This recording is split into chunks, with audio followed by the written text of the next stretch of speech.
साबिक़ वज़ीर रुकन असम्बली हरीश राव ने सिद्दीपेट हल्के असम्बली में वाक़ नारायण राव पेट मंडल के लक्ष्मी देवी पल्ली गांव का दौरा करके कल रात होने वाली गैर मौसमी बारिश से तबाह शुदा फसलों का मुआयना किया। इस मौके पर खिताब करते हुए हरीश राव ने कहा कि हुकूमत को फौरी तौर पर उन किसानों की मदद करनी चाहिए जिनकी फसलें ज़ाला बारिश से तबाह हो गई हैं। उन्होंने कहा है कि कांग्रेस हुकूमत किसानों को धोखा दे रही है। 2 लाख के कर्जे माफ करने का वादा करके कांग्रेस हुकूमत ने किसानों को धोखा दिया। हरीश राव ने कहा कि केसीआर ने रैतु बंधु की शक्ल में किसानों की बराह रास्त मदद की। बरसात के मौसम यासिंगी रैतु बंधु की रकम 15,000 रुपए को फौरी तौर पर जारी किया जाए। कांग्रेस हुकूमत ने कर्जे माफ नहीं किए, लेकिन वो असेंबली में झूठ बोल रहे हैं कि उन्होंने कर्ज माफ कर दिया है।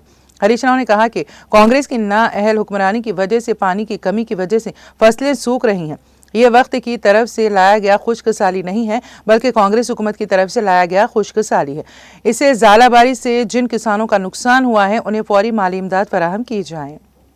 ముఖ్యంగా సిద్దిపేట జిల్లాలో అకాల వర్షాలతోని ముఖ్యంగా వడగళ్ల వానబడి చాలా గ్రామాల్లో కూడా పంట నష్టం జరిగింది. ఇవాళ నేను రాష్ట్ర ప్రభుత్వాన్ని కోరుతా ఉన్నా, వెంటనే అధికారులను ఆదేశించి ఎన్యూమరేషన్ చేసి ఈ రైతులందరికీ కూడా ఇన్పుట్ సబ్సిడీ కింద ఇతోధికంగా ఆర్థిక సహాయం చేసి రైతుల్ని ఆదుకోవాలని చెప్పి నేను ప్రభుత్వాన్ని డిమాండ్ చేస్తూ ఉన్నా. ఇవాళ కాంగ్రెస్ ప్రభుత్వం అడుగడుగునా రైతులకు దగా చేసింది. వరంగల్ డిక్లరేషన్లో చాలా మాటలు రైతుల కోసం చెప్పారు.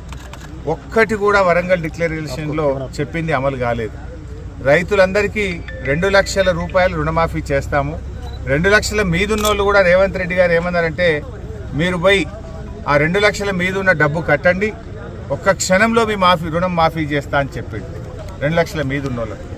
కానీ నేను అసెంబ్లీలో అడిగితే 2 లక్షల పైన ఉన్నోళ్ళ గురించి మాట్లాడతలేరు. 2 లక్షల లోపల ఉన్నోళ్ళు కూడా పెండింగ్లో ఉన్నారు. ఏ ఊర్లో పోయినా కూడా సగం మందికి కూడా రైతులు మిగిలిపోయింది. ఇక అప్పుడు కేసీఆర్ గారు దేశంలో మొదటిసారి ఎకరానికి ఇంత 10,000 రైతు బంధు ఇచ్చిండు.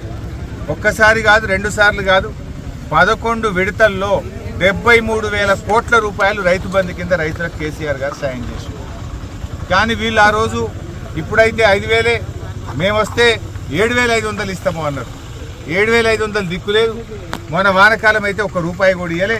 వానకాలం పంటలకు పైసలు ఎగ్గొట్టారు. యాసంగి పంటకు ఇస్తామన్నారు, అది 6,000 అన్నారు. అది కూడా 3 ఎకరాలు దాటలే ఇంతవరకు. నేను డిమాండ్ చేస్తున్నా, తొందరగా వానకాలం యాసంగి రైతు బంధు డబ్బులు ఇచ్చిన మాట ప్రకారంగా ఎకరానికి 15,000 రూపాయలు రైతులకు అందించాలని చెప్పి నేను కోరుతా ఉన్నా. అన్ని పంటలకు బోనస్ అన్నారు. బోనస్ బోగస్ అయిపోయింది. బోనస్ అనేది బోగస్ మాటలు మాట్లాడారు. ఇవాళ బోనస్ గురించి మాట్లాడతలేరు. పంటల బీమా అన్నారు. 1,300 కోట్లు బడ్జెట్లో పెట్టినామన్నారు. ఇవాళ పంటల బీమా ఉంటే ఈ వడగళ్ళ వానబడ్డ రైతులకు బాజాబ్తా పైసలు వస్తుండే కదా. ఇవాళ పండితే ఎన్ని పైసలు వస్తాయో బీమా ఉంటాయి కూడా అన్ని పైసలు వచ్చు.